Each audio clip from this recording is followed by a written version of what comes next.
Let's go. Sinking.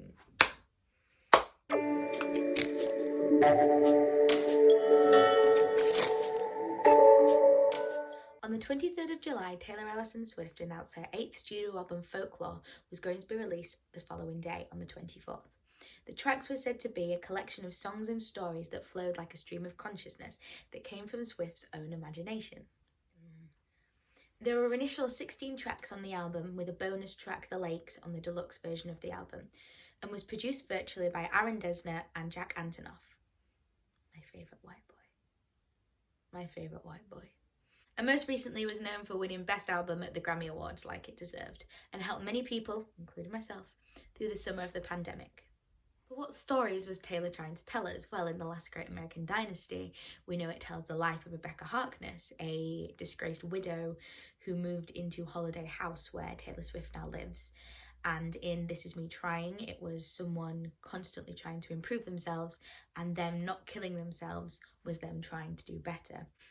But probably the most well-known story that Swift was trying to tell was the teenage love triangle in the songs Cardigan, August and Betty. For those who don't know, the song follows the characters of Betty, James and Augustine, and how they are trapped in a summer love triangle. And the story begins in Cardigan with Betty's side of the story. So Cardigan tells the story from Betty's perspective. Betty, who is named after Ryan Reynolds and Blake Lively's child, is a 17-year-old high school student who has a passion for two things: knitwear and her boyfriend James slash keeper slash stalker. So some theories state that Cardigan is told from Betty looking back at a failed relationship with James, but Swift confirms in her Long Pond studio sessions that James and Betty do end up together, and even though they went through it and had an awful experience, they ended up coming out of it stronger, and it's Betty looking back on the hard times of the relationship. I, like most people, was rooting for Betty and Augustine to get together and ditch James completely, but that didn't happen. In the song, she expresses her physical attachment to James of that of a cardigan, hence her passion for knitwear, and how James would eventually come back to her a la Peter losing Wendy, because in the end, Peter and Wendy get back together. If Betty is Wendy, then I think it's time to talk about our Tinkerbell, Augustine. So when Folklore originally came out, the song August was a nameless character, but Swift confirmed in her Long Pond studio sessions that she sees her being called Augusta or Augustine.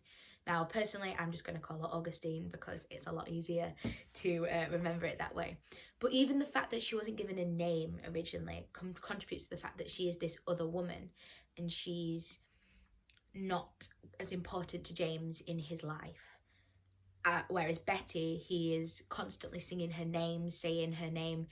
James doesn't even say Augustine's name in the song Betty. It's his apology to Betty, not to Augustine. The song August is told from Augustine's kind of perspective, how she saw James leave the prom and how she was worried about him because he was out alone at night, and how she was a caring person, and she just wanted to form a bond with this person, but because of James's massive ego, they had to do it in secret.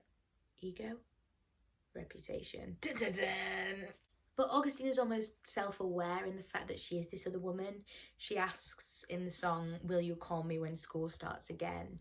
And she refers to the fact James was never hers, and she knows that this is something that can't last because he's still in love with Betty, and that's obviously quite clear to her, but she sort of forms this connection with a boy who feels nothing for her, and she's sort of got to play it off as something quite cool and like, oh, I didn't care, you know, he didn't mean anything to me when quite clearly he did. And she was sort of saying like, I did enjoy this time, but he was never going to be mine, he was always going to be someone else.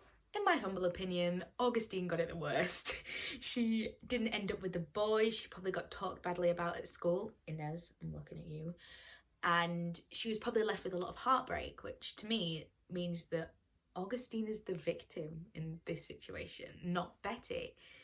And she deserved so much more. And I know it probably left her with like a lot of complex psychological issues, like just getting abandoned and being the second choice. Like that probably left her with a lot of self-esteem issues, and and like things that felt wrong about her, and I might be overanalyzing this because it's a Taylor Swift song, but I just like to go in depth when I'm thinking about these kinds. Taylor even said that Augustine is not a bad girl in her Long Pond studio session. She just said she was a girl with a crush who wanted to make this boy feel happy. Which leads us smoothly into transition of our villain of this story. Yes, that's right, James. James is the villain of this. The figment of my worst intentions, she said. James, get in, let's drive. Those days turn into nights. Slept next to her, but I dreamt of you all summer. The character in this triangle is James, also named after Ryan Reynolds and Blake Lively's son.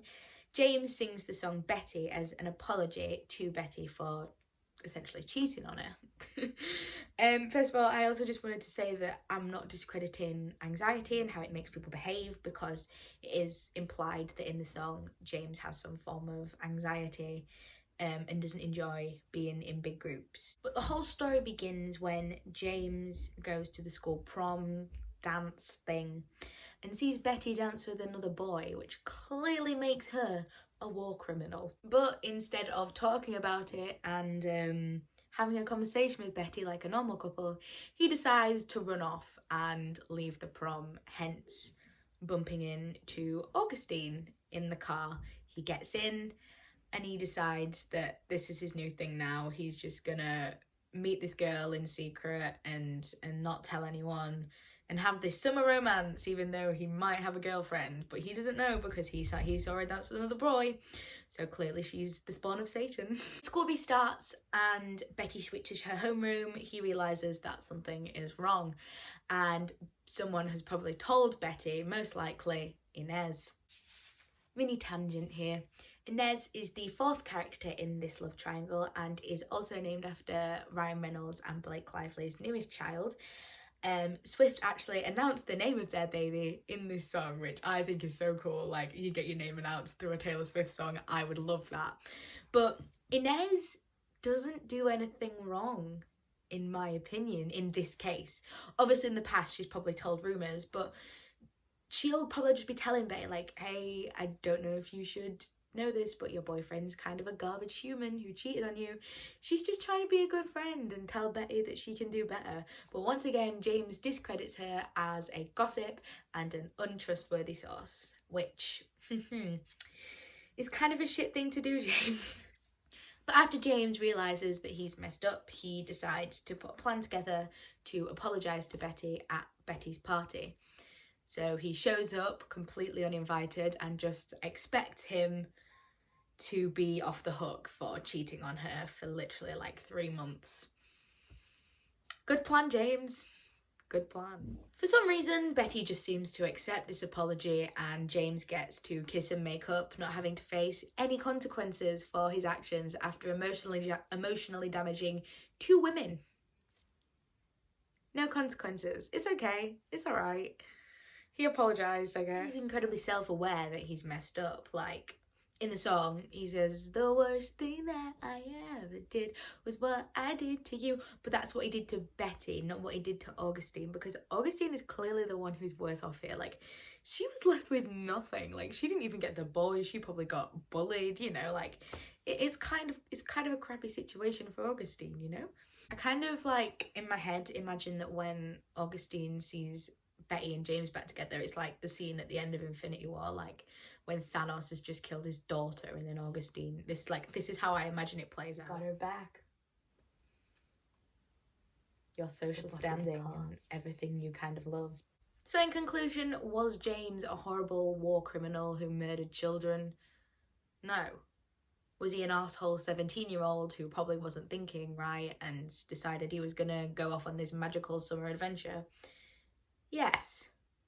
However, that doesn't mean we can let him off the hook for what he did. He needs to take accountability for his actions. Am I stan Twitter? He probably wasn't thinking right, and he probably just decided that Augustine was a comfort thing and found some of Betty almost in her, so he decided he was just gonna, like, you know, emotionally damage her. As for Betty herself, I don't really have an opinion on her. Like, she got what she wanted. she had a bit of an emotional time, like she had to deal with this whole cheating scandal. But she eventually got James in the end, and she was the one who was sort of left happy, if you will. So I just don't really have an opinion on her, but Cardigan is a beautiful song. And every time I hear it, I do feel with rage about what James did to Betty and Augustine. But I think we can all agree that the real victim of the folklore teenage love triangle is Augustine. She was the one who was left alone with nothing, probably had no closure, probably just stopped getting messages from James one day. And it genuinely would not surprise me if she was sort of like the narrator from either Happiness or Tolerate It. Because she probably struggled to form relationships with people, even like Champagne Problems. Like, I feel like there's a connection between them almost, and like the fact that she can't keep a relationship because she's got some sort of mental health issue. I do have a theory that Inez is Este's friend, but that's a story for another day. So in conclusion, James was wrong, Betty is the middle ground, and Augustine is right. Thank you so much for watching this video. I really appreciate it. I just wanted to try something a little bit different to see if it worked out. And I hope you enjoyed it. If you do, please leave a like and comment if you want to see me talk about anything else Taylor Swift related, or just do one of these like sort of deep dive video essay things again, because I really enjoyed writing it, and I hope you enjoyed. Make sure you subscribe, and I will see you all next time. Goodbye. Hey, I know you're having deep chats, but vlog. Hi vlog. Hi vlog. Try to write a list. But it's failing. One, my G. So, I'm in the mood. we do. A bit of physical fitness. Oh, when you dress like a river.